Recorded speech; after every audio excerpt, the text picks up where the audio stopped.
I am shooting this video just a few days before Christmas Day, and I chose to do this last video sitting here by the window looking out on West End, right out where the world is going by as the church sits here in quiet silence and anticipation for Christmas. I think as we get to this last part of our study on the Christmas story in Luke, and as we hear about Mary and Joseph journeying to Bethlehem to be part of the census, and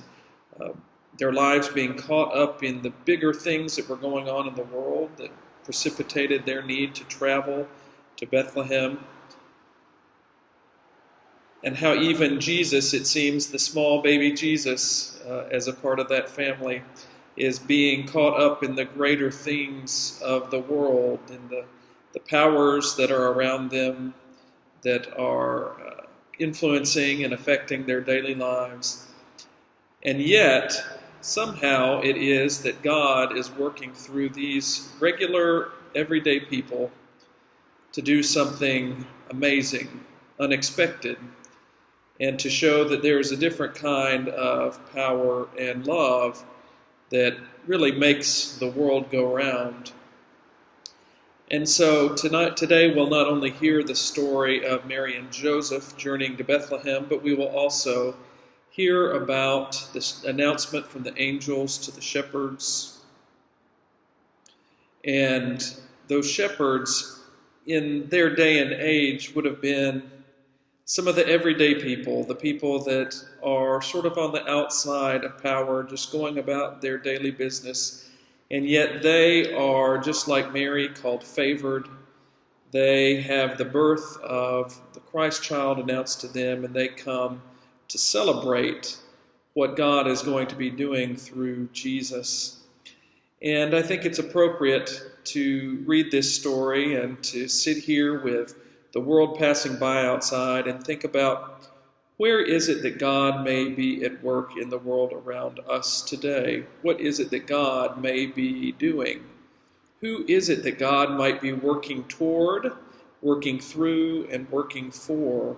in our day and age? And how is it that God gives us a different vision of who we are to be and what kind of power we are to use and who we are to love and care for in our world? And then also we're going to hear a bit about Simeon and Anna and about how they waited for many, many years to celebrate the arrival of God's salvation. And when they are met face to face with the Christ child, they celebrate. And Simeon also reminds us that the Christ child and Jesus Christ reveals the truth of our inner lives, our inner thoughts, our realities that we live in often, or our perceived realities, and also the challenges that Jesus and the God known in Jesus make to our lives and to the ways that we often think about or feel about the ways that the things that are important to us. And so here it is, we're left at Christmas time with both the challenge to remember that God's love does come for all, that God's salvation is a message that is meant to uplift and to make right the world for all people. It's also something that we are to rejoice in, and it's good news that we are to share with the world around us. So at this Christmas season, as we celebrate rightly the joy that is in our midst, let us also think about what it is to be people who follow God faithfully. We've been hearing about all of these different people that tried to live faithfully into God's call in their lives. And now it's our chance to think about what it is in our personal lives to live as faithful followers of the God known in Jesus Christ, what it is to be members of West End United Methodist and members of the Nashville community, and to live as God would have us live,